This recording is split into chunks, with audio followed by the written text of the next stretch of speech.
बिस्मिल्लाहिर्रहमानिर्रहीम। अस्सलाम वालेकुम। मेरा नाम सईदा सोबिया है। Welcome to my YouTube channel. आज हम बात करेंगे रिलेशनशिप्स यानी ताल्लुकात पे। बिल्डिंग स्ट्रॉन्ग रिलेशनशिप क्यों ज़रूरी है और आर्ट ऑफ कनेक्शन क्या है, और आज हम समझेंगे कि रिलेशनशिप होता क्या है और हमें किस तरह खूबसूरत तरीके से अपने रिलेशनशिप्स को मजबूत बनाते हैं और रिलेशनशिप्स में बिगाड़ कब आता है। मुझे सजेस्ट किया गया कि मैं इस टॉपिक पे बात करूं, तो इंशाल्लाह आज हम इस पे बात करेंगे। सबसे पहले तो हमें ये जानना चाहिए कि रिलेशन है क्या। रिलेशन एक ऐसा रिश्ता जो कि हमारे रब से शुरू होता है और अल्लाह ताला ने हमें तख्लीक किया, पैदा किया और हमें माँ के ज़रिए इस दुनिया में लाने का ज़रिया बनाया। माँ एक ऐसा रिश्ता है जो सबसे पहले अल्लाह ने हमें अता किया। उसके बाद हम अपने वालिद की अहमियत को समझते हैं और फिर आते हैं हमारे बहन भाई। इस तरह हमारा एक रिलेशन का फाउंडेशन जो होता है वो बिल्ड होता है। लेकिन आगे आगे जो जो हमारी ज़िंदगी गुजरती है, हमारे रिश्तेदार, हमारे स्कूल कॉलेज कुलीग्स, इन सब के साथ हमारा एक कंप्लीट बॉन्ड बनता है और हम समझते हैं कि रिलेशनशिप को कैसे लेके चलना चाहिए। रिलेशनशिप तो डिपेंड करता है आपके अपने ऊपर। अगर आप एक अच्छे इंसान हैं तो आप दूसरों के साथ अच्छे ही सलूक की तवक्को रखेंगे और अच्छा सलूक करेंगे भी। और इसी तरह एक माशरा जो बनता है, खूबसूरत माशरा, उसमें हमें जो हमारा दीन, जो अल्लाह हमें फॉलो करने को कहता है, अगर हम लोगों के दूसरों के हकूक़ उसके मुताबिक देने लगें और दूसरों को भी इंसान समझने लगें तो ये माशरा बहुत खूबसूरत हो सकता है। अब बात करते हैं कि क्या वो वजूहात हैं कि जब बिगाड़ पैदा होता है। मोस्टली हम देखते हैं कि जब शादी होती है तो लड़की हो या लड़का, अक्सर देखा जाता है कि उनको बहुत तकलीफ़दा ज़िंदगी गुजारनी पड़ती है और उनके हालात बहुत ज़्यादा ख़राब हो जाते हैं। तो इनके क्या असबाब हैं कि जो रिश्ते जो वो हम वही इंसान होते हैं जो कि शादी से पहले भी होते हैं और सब कुछ ठीक ही चल रहा होता है, तो फिर ऐसा क्या होता है कि जब शादी हो जाती है तो हर चीज़ ख़राब होने लगती है और हमें समझ नहीं आती कि हम इसको किस तरह सही करें। तो सबसे पहले तो कम्युनिकेशन गैप होता है, फिर हमारा बैलेंस होता है, फिर हमारा पेशेंस होता है। ये सब चीज़ें अगर हम अपने साथ लेके चलें तो ये एक की बन जाती है आपके रिश्तों को निभाने की। जब एक लड़की ब्याह के जाती है तो उस वक्त उसको दूसरे घर का कुछ पता नहीं होता कि वहाँ जाके उनकी क्या रूटीन है, किस तरह वो अपनी ड्यूटीज़ अंजाम देते हैं। और मोस्टली देखा भी यही गया है कि लड़कियों को जाते ही जिम्मेदारी नहीं दी जाती, बल्कि उनको आराम दिया जाता है, रेस्ट दिया जाता है, कहा जाता है कि अभी तुम्हें ऐसा कुछ सच करने की ज़रूरत नहीं है।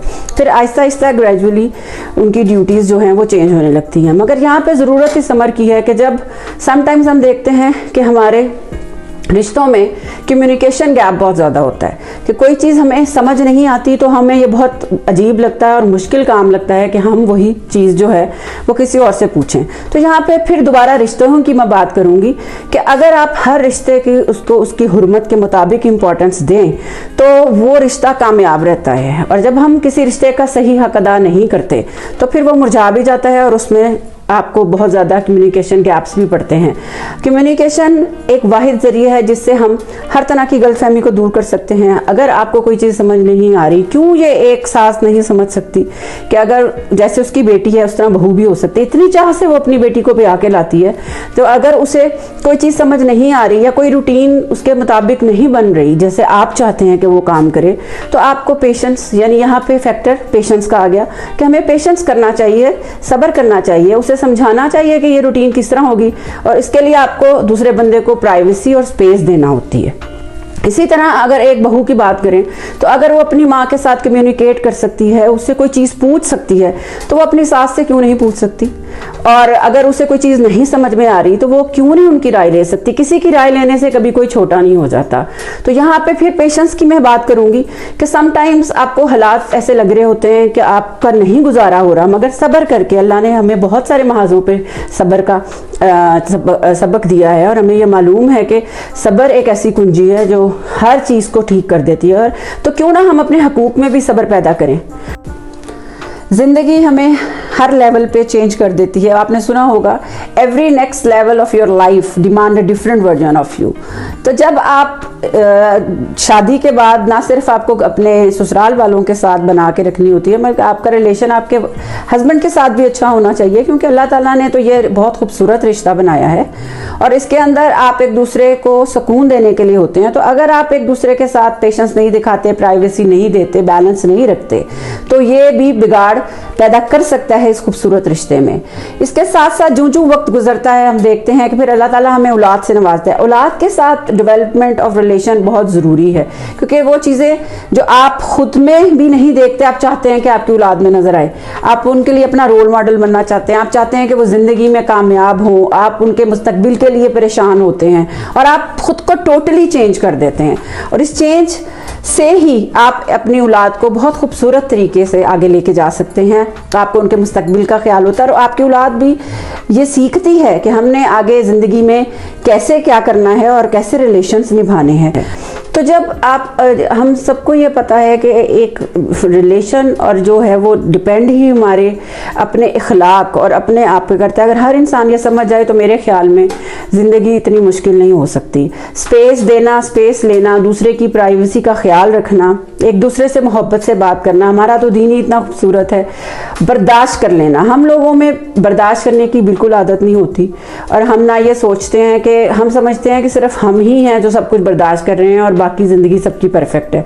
तो लाइफ इज़ नॉट परफेक्ट। एक दूसरे को स्पेस देनी चाहिए, मगर ये सोच के कि अगर हम ऐसा फील कर रहे हैं तो दूसरा कैसा फील कर रहा होगा। अगर हम कुछ बातों को सब्र करके पेशेंस से पी जाएं तो मेरे ख्याल में बहुत सारी ज़िंदगियां बच सकती हैं, हालात बेहतर हो सकते हैं। Understanding is the most important की फैक्टर इन आवर रिलेशंस। और एंड पे मैं यही कहना चाहूँगी कि हमने इस बात पे सिर्फ ये रोशनी डालने की कोशिश की है कि अगर हर बंदा अपने हकूक़ के साथ ये समझे कि दूसरे के भी हकूक़ होते हैं और हर एक बंदा या औरत या मर्द एक दूसरे को स्पेस दें, उनको उतना ही इम्पोर्टेंट समझे और अपने आप को कोशिश करें थोड़ा बदलने की, जिस तरह आप अपने लिए छाइयाँ चाहती, क्योंकि हमें आसानियाँ देने का तो हुक्म अल्लाह की तरफ से है। अगर हम आसानियाँ देंगे अल्लाह हमें आसानियाँ देगा। तो इस बात पे चलते हुए हम यही जानना चाहते थे कि किसी के हमने इसमें बुरा या अच्छा नहीं बनाया। हर तरह के लोग मौजूद हैं और पाँचों उंगलियाँ बराबर नहीं। हम कई रिलेशनशिप्स ऐसे देखते हैं शादी के बाद के सास और बहुएं बहुत खुश रह रही होती है और उनमें कुछ भी ऐसा नहीं होता। बेशक सास मां नहीं बन सकती तो बेटी भी जो है वो बहू नहीं बन सकती, मगर हम कोशिश कर सकते हैं कि जहां हमने इकट्ठे रहना है उस माहौल को हम बेहतर तरीके से लेके चले, ताकि हमारे घर में अगर खुशियां होंगी हमारे ऊपर उसका हमारी इमेज बिल्डिंग होती है, हमारे इमेज पे उसका असर पड़ता है। अगर हम खुशखुरम रहते हैं हमारे घर का माहौल अच्छा होता है, हमारे बड़े हमें दुआएं देते हैं और अगर हमारे बड़े भी छोटों को प्यार से ट्रीट करें तो वहाँ पे कॉन्फ्लिक्ट नहीं रहता, बल्कि घर की फिजा बहुत खूबसूरत रहती है। उम्मीद है आपको ये वीडियो पसंद आई होगी। अगर आपको ये वीडियो पसंद आई है तो प्लीज़ लाइक करें, शेयर करें, सब्सक्राइब करें और मिलते हैं अगली वीडियो तक। अपना बहुत ख्याल रखें। अल्लाह हाफ़िज़।